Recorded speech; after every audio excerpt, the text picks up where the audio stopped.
ഏറ്റവും പ്രിയമുള്ളവരെ, അഭിഷേകമന്ന എന്ന വചന സന്ദേശത്തിലേക്ക് എല്ലാവർക്കും സ്വാഗതം.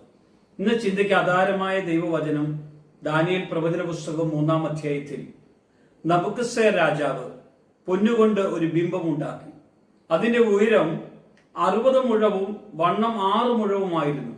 അവൻ അതിന് ബാബേൽ സംസ്ഥാനത്ത് ദൂര സമഭൂമിയിൽ നിർത്തി.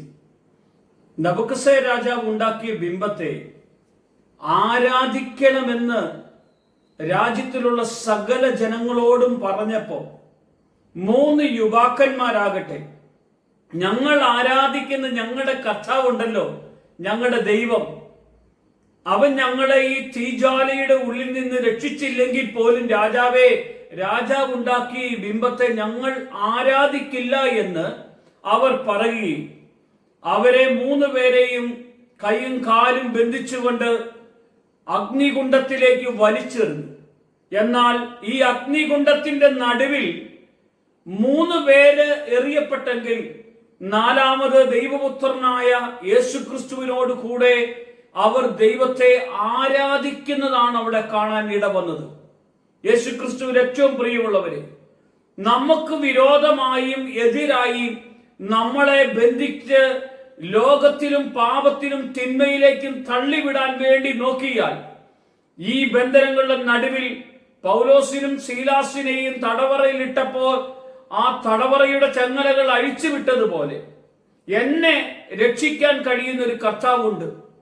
രാജാവ് രക്ഷിക്കേണ്ട, ലോകത്തിൽ ആരും രക്ഷിക്കേണ്ട, എന്നെ കരുതുന്ന ഒരു കർത്താവ് നമ്മുടെ കൂടെയുണ്ട്. ഇന്ന് നമ്മുടെ ഭവനത്തിലേക്ക് ഈ സന്ദേശം എത്തുമ്പോൾ നിങ്ങളുടെ ഭവനത്തിൽ ഇതുപോലെ ചില ബന്ധനങ്ങൾ ഉണ്ടെങ്കിൽ ആ കെട്ടുകളും ബന്ധനങ്ങളും അഴിക്കാൻ യേശു മതിയായവനാണ്.